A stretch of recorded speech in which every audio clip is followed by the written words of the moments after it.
하나님 말씀 시편 80편 1절로 19절 말씀입니다. 요셉을 양떼같이 인도하시는 이스라엘의 목자여 귀를 기울이소서. 그룹 사이에 좌정하시니여 빛을 비추소서. 에브라임과 베냐민과 므낫세 앞에서 주의 능력을 나타내사 우리를 구원하러 오소서. 하나님이여 우리를 돌이키시고 주의 얼굴빛을 비추사 우리가 구원을 얻게 하소서. 만군의 하나님 여호와여 주의 백성의 기도에 대하여 어느 때까지 노하시리이까. 주께서 그들에게 눈물의 양식을 먹이시며 많은 눈물을 만지게 하셨나이다. 우리를 우리 이웃에게 다툼거리가 되게 하시니 우리 원수들이 서로 비웃나이다. 만군의 하나님이여 우리를 회복하여 주시고 주의 얼굴의 광채를 비추사 우리가 구원을 얻게 하소서. 주께서 한 포도나무를 애굽에서 가져다가 민족들을 쫓아내시고 그것을 심으셨나이다. 주께서 그 앞서 가꾸셨으므로 그 뿌리가 깊이 박혀서 땅에 가득하며 그 그늘의 산들을 가리고 그 가지는 하나님의 백양목 같으며 그 가지가 바다까지 뻗고 넝쿨이 강까지 미쳤거늘 주께서 어찌하여 그 담을 허시사 길을 지나가는 모든 이들이 그것을 따게 하셨나이까. 숲속의 멧돼지들이 상해하며 들짐승들이 먹나이다. 만군의 하나님이여 구하옵나니 들어옵소서. 하늘에서 굽어보시고 이 포도나무를 돌보소서. 주의 오른손으로 심으신 줄기요 주를 위하여 힘있게 하신 가지니이다.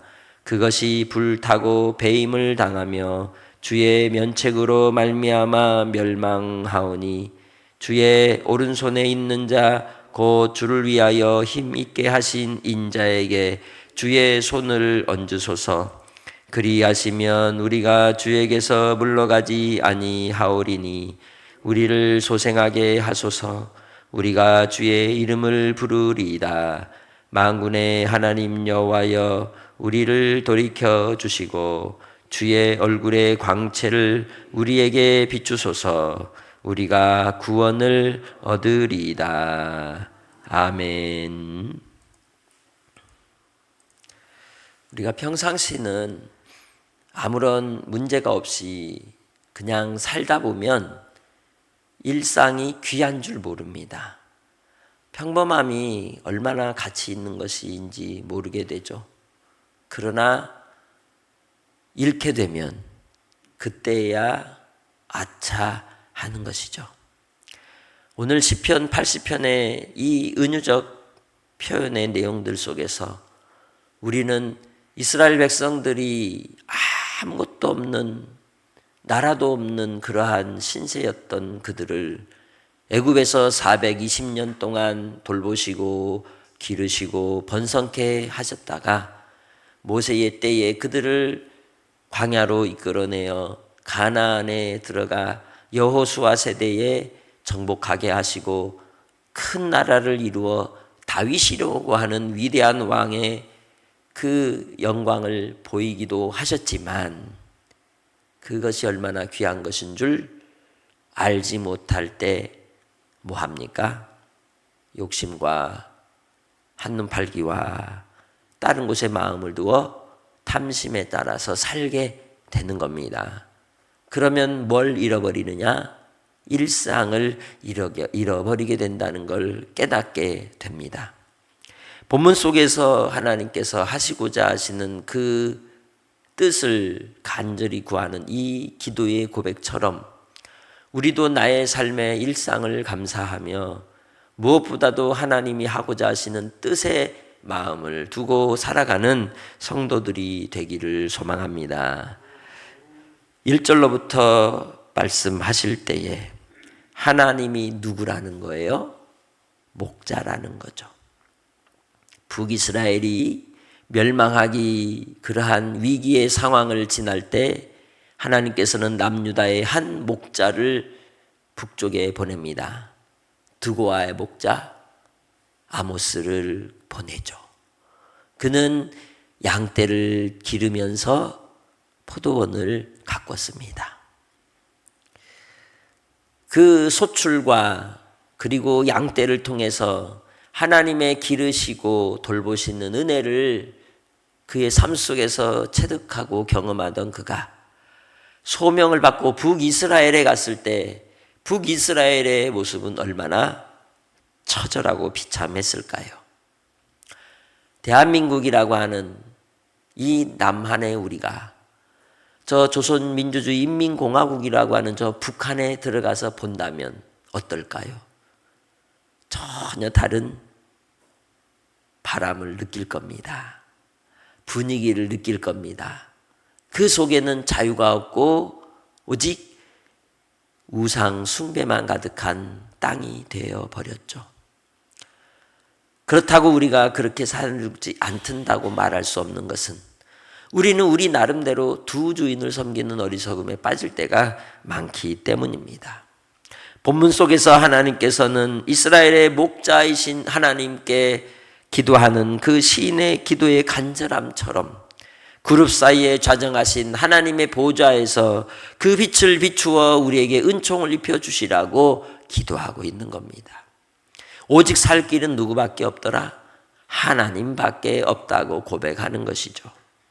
그래서 하나님께서 이 요셉의 양떼라고 지칭하는 대표적인 요셉 지파를 통하여 하시고자 하시는 그 은혜와 은총이 애굽에서 이스라엘 백성들을 나오게 하시는 그 큰 역사의 중심에 요셉이 있었으며 요셉을 통하여 이스라엘 백성들이 보호를 받았고 요셉을 통하여 나중에 애굽에서 나올 것을 그들에게 알려주었던 그 일을 우리는 생각할 수 있는 것입니다.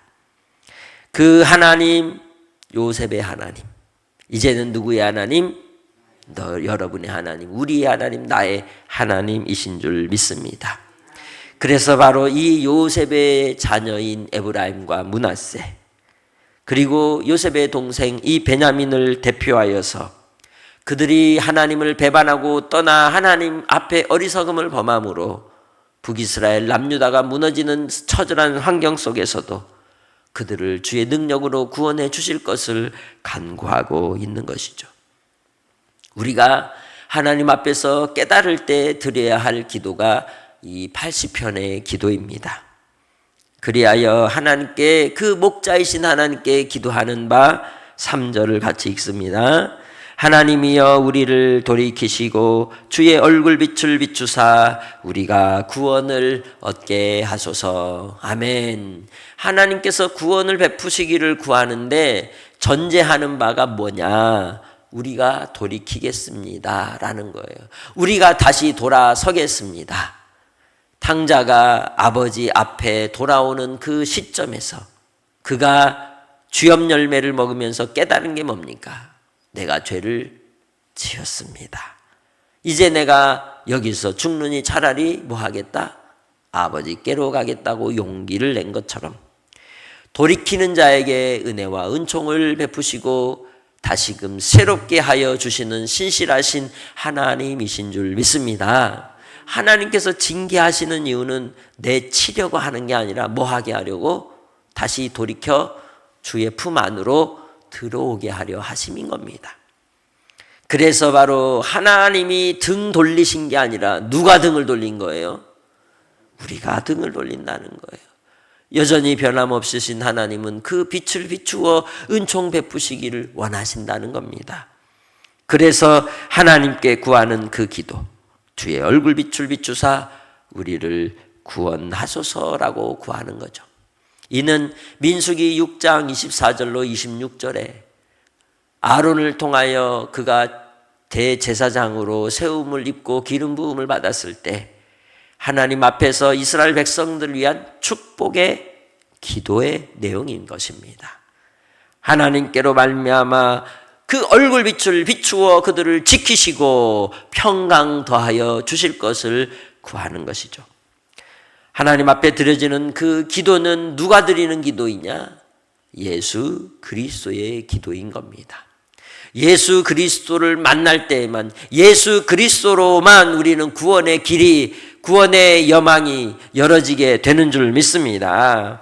그래서 바로 하나님 앞에 간절히 구하며 기도하며 기다릴 때 그 징계의 시간은 결코 한 번에 사라지지 않는다는 거죠. 4절 얘기합니다. 만군의 하나님 여호와여, 주의 백성의 기도에 대하여 어느 때까지 노하시리이까. 때를, 그리고 그 양을 채워야 감해진다는 것이고 면해진다는 것이죠. 그래서 그가 간절히 기도하기를 그들에게 눈물의 양식을 먹이시며 많은 눈물을 마시게 하셨나이다 라고 이야기합니다. 그게 무슨 결과다? 하나님을 떠나고 하나님께로부터 뭐한 결과? 등 돌린 결과다. 그래서 우리는 순간순간마다 우리가 등을 돌릴 수 있지만 그때마다 깨닫고 뭐 해야 된다? 다시 하나님의 얼굴빛을 향하여 들어야 한다는 것이죠. 빠를수록 좋다. 빠를수록 덜 맞는다. 빠를수록 빨리 해결된다. 그래서 하나님께서는 그 모든 일들을 통하여 그 결과로 이스라엘이 바빌로니아에 멸망을 당하고 남유다가 멸망을 당하고 포로로 끌려가는 것을 통하여 결과적으로 이웃에게 뭐가 되게 하시고 다툼거리가 되게 하시고 비웃음거리가 되게 하셨다는 거예요. 수치를 당할 수도 있고 그 일로 인하여 손가락질을 받을 수도 있지만 그것이 나에게 수치와 모멸감을 주는 게 문제가 아니라 무엇을 가리웠다? 하나님의 영광을 가리웠다는 게 더 큰 문제가 된다는 것이죠. 그래서 바로 이 시편의 고백을 통하여 시인은 다시금 간절히 기도하는 겁니다. 만군의 하나님이여 우리를 회복하여 주시고 주의 얼굴의 광채를 비추사 우리가 구원을 얻게 하소서. 아멘. 제사장의 기도를 드리고 있는 겁니다. 중보의 기도를 드리고 있는 겁니다. 우리가 이 땅을 위해 대한민국을 위하여 드려야 될 기도의 핵심이 여기에 있는 겁니다. 주께서 복을 더하여 주셔서 우리를 지키시고 주의 얼굴빛을 비추어 주셔서 은혜를 베풀어 주시고 그 얼굴빛을 우리를 향하여 드셔서 우리로 평강이 있게 해주시기를 구하는 여러분이 되시기를 바랍니다. 그것이 우리가 마지막 드려야 될 기도의 마무리라는 겁니다. 그러면서 다시 시절을 돌이켜보는 것이죠. 애굽에서부터 나올 때의 시기를 무엇으로 비유를 해요? 포도나무를 옮겨 심는 것으로 얘기하는 거예요. 고센 땅에 심기어졌던 이스라엘 백성들, 그 포도나무를 옮겨서 가나안에 심어 얼마나 번성케 하고 넝쿨이 그리고 가지가 쭉쭉 뻗어가면서 얼마나 큰 나라를 이루었었냐는 거죠. 하나님이 심으시고 그곳에 뿌리를 깊이 내려서 시냇가에 심은 나무와 같이 철을 지나 때마다 열매를 맺게 하시고 번성케 하시고 부유하게 하시고 하나님의 백향목과 같이 존귀함을 얻게 하여 주셨지만, 그래서 바다 끝까지 향하고 강까지 미치는 은총을 입은 번영의 때도 지났지만, 그러나 하나님이 뭐 해버리시니까? 지경을 무너뜨려 버리시니까 대적들이 들어오고 그리고 다른 이들이 따가고 멧돼지 들짐승들이 상해하고 먹어버리더라는 거죠. 비참한 현실이 닥쳐온다는 겁니다. 그래서 우리는 누구만 섬겨야 된다? 오직 하나님만 섬겨야 한다는 것이죠.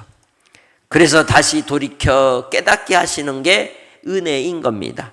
14절입니다. 만군의 하나님이여 구하옵나니 돌아오소서. 하늘에서 굽어보시고 이 포도나무를 돌보소서. 에스겔 선지자가 이스라엘의 이제 이 바빌로니아의 포로로 끌려가 있는 상태에서 1차 포로로 끌려갔을 때 그는 어디를 향하여 하나님이 보는 환상을 나타내셨냐면 예루살렘 성전을 보게 하셨어요. 그때는 무너지지 않았어요. 그런데 1장과 10장 사이에서 어떤 일이 있냐면 그룹이 일어나 여호와의 영광이 성전에서 떠나버리는 거예요. 하나님이 아무리 아끼고 아낀 것을 끝까지 아끼지 않을 때도 있다는 거예요. 애지중지한다 할지라도 하나님의 영광을 거스르면 뭐 해버려요? 깨뜨려 버리셔요. 버리신다는 거예요. 그리고 다 무너뜨리시고 예레미야를 부르신 소명 가운데 하신 것처럼 파괴하고 파멸하고 그 다음에 건설하고 세우시는 거예요. 새롭게 하신다는 거죠. 나의 일생의 삶도 과거로부터 철저히 끊어버리지 않으면 새로워질 수가 없는 겁니다. 새롭게 하시기 위하여 하나님께서 깨뜨리고 무너뜨리고 제거하시는 것이죠. 국화가 풍성하게 꽃을 피우려면 어떻게 해야 돼요? 겨울 지나서 싹둑 잘라야 돼요. 그래야 새순이 와서 새순에서 맺는 꽃이 더 어때요? 풍성하고 더 이쁘고 좋아져요. 그처럼 하나님께서 하시고자 할 때 이 죄를 거두어 가시는 그 거두심이 고통스럽다 할지라도 그 과정을 통해서만 더 풍성하게 되고 번영하는 역사가 나타나게 되는 줄 믿습니다. 그래서 바로 하나님께서 하늘에서 굽어보시고 이 포도나무를 돌봐주시기를 구할 때에 하나님께서는 그 포도나무의 가지를 잘라서 바빌로니아에 갔다가 꺾어지하고 살아나게 하셨는데 그게 바로 포로에서 돌아오는 느헤미야나 혹은 스룹바벨이나 혹은 하나님의 백성 다니엘 같은 사람이었던 거예요. 하나님이 뭐 하셔요? 옮기신다는 거예요. 우리가 믿음으로 살아가는 나의 삶에도 하나님을 향한 일심이 없으면 하나님이 뭐 할 수도 있다? 옮기실 수도 있다는 것이죠. 그것을 깨닫고 돌이킬 때 다시금 은총을 베푸시는 주님이신 줄 믿습니다. 그래서 바로 하나님 앞에 간절히 구하는 겁니다. 주의 오른손으로 심으신 줄기요 주를 위하여 힘있게 하신 가지이지 않습니까? 주님의 것이지 않습니까? 우리는 누구의 것입니까? 예수를 믿어 하나님의 것, 주님의 것입니다. 그러기에 주님께로 말미암아 은혜 입기를 사모하는 거예요. 이 일로 하나님께서 징계하셔서 포도나무가 불에 타고 배임을 당하고 그리고 징계를 받아 태워지는 역사가 나타날지라도 그 가지의 나무의 뿌리는 살아 그 구루터기에 새 가지가 나오게 하듯이 예수 그리스도를 통하여 구원의 은혜를 베푸시는 줄 믿습니다. 예수 안에 있으면 새로운 피조물이 되게 하시는 은혜가 있다는 것이죠. 바로 주의 오른쪽에 있는 자가 누구예요? 예수 그리스도, 구원의 주. 여기서는 왕을 얘기하지만 예수 그리스도를 통하여 힘있게 하시고 우리를 구원하는 일을 위하여 주의 손을 얹어주시기를 구하는 겁니다. 바로 구원의 주 메시아를 보내어 주시라는 뜻이죠.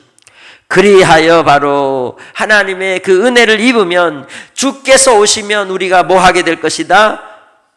주께로부터 멀어지지 않고 또한 우리가 뭐 하게 되어서 소생하게 되어서 주의 이름을 부르며 주님 안에 거하는 자가 된다는 것이죠. 그래서 요한복음 15장 7절에 말씀하듯 포도나무와 가지의 비유를 통하여 주시는 말씀이 너희가 내 안에 거하고 내 말이 너희 안에 거하면 무엇이든지 구하라 그리하면 이루리라 하시는 은혜가 있게 된 줄 믿습니다. 주 예수 안에서 무엇이든지 그 이름으로 구할 때 시행하시는 역사가 나타나게 된다는 것입니다. 그래서 시편 80편 19절 다시 앞절로 돌아가서 1절 2절을 통하여 하시는 그 고백을 다시 한번 반복하죠. 같이 읽습니다. 만군의 하나님 여호와여 우리를 돌이켜 주시고 주의 얼굴의 광채를 우리에게 비추소서 우리가 구원을 얻으리이다. 아멘. 구원의 길은 하나님 바라보는 거예요. 주님을 의지하는 거예요. 다 필요 없더라. 누구만 필요하더라? 하나님만 필요하더라. 그러기에 주님 안에서 우리가 떠난 인생이 되고 여전히 죄악 가운데 있는 자리에서는 빨리 털어버리고 빨리 버려버리고 뭐해라? 다시 돌아서서 시작하라. 그것이 뭐다? 주의 얼굴의 광채를 비추시는 하나님의 은혜를 입는 비결이다. 아멘. 하나님 아버지, 오늘도 주의 은혜와 은총을 따라 우리가 믿음의 길을 걸어가는 주의 백성들이 되게 하옵소서. 혼란스러운 삶과 분주함 속에서도 우리의 귀결될 마지막 우리의 고향은 아버지 품임을 고백합니다. 주여, 모든 것을 깨끗게 하시고 정리하실 때에 결단하며 다시금 새롭게 하실 주께로 나아가는 은혜가 있게 하시고, 주의 얼굴빛을 사랑하는 하나님의 백성들에게 비추어 돌이키게 하시고 회개하게 하시고 다시금 주 앞에 서게 하옵소서. 오직 예수 그리스도만 나의 힘이시며 오직 예수 그리스도만 나의 구원의 주 되십니다. 그 믿음으로 오늘도 살게 하옵소서. 하나님만 바라보게 하옵소서. 감사하옵고 예수님의 이름으로 기도합니다. 아멘. 하늘에 계신 우리 아버지,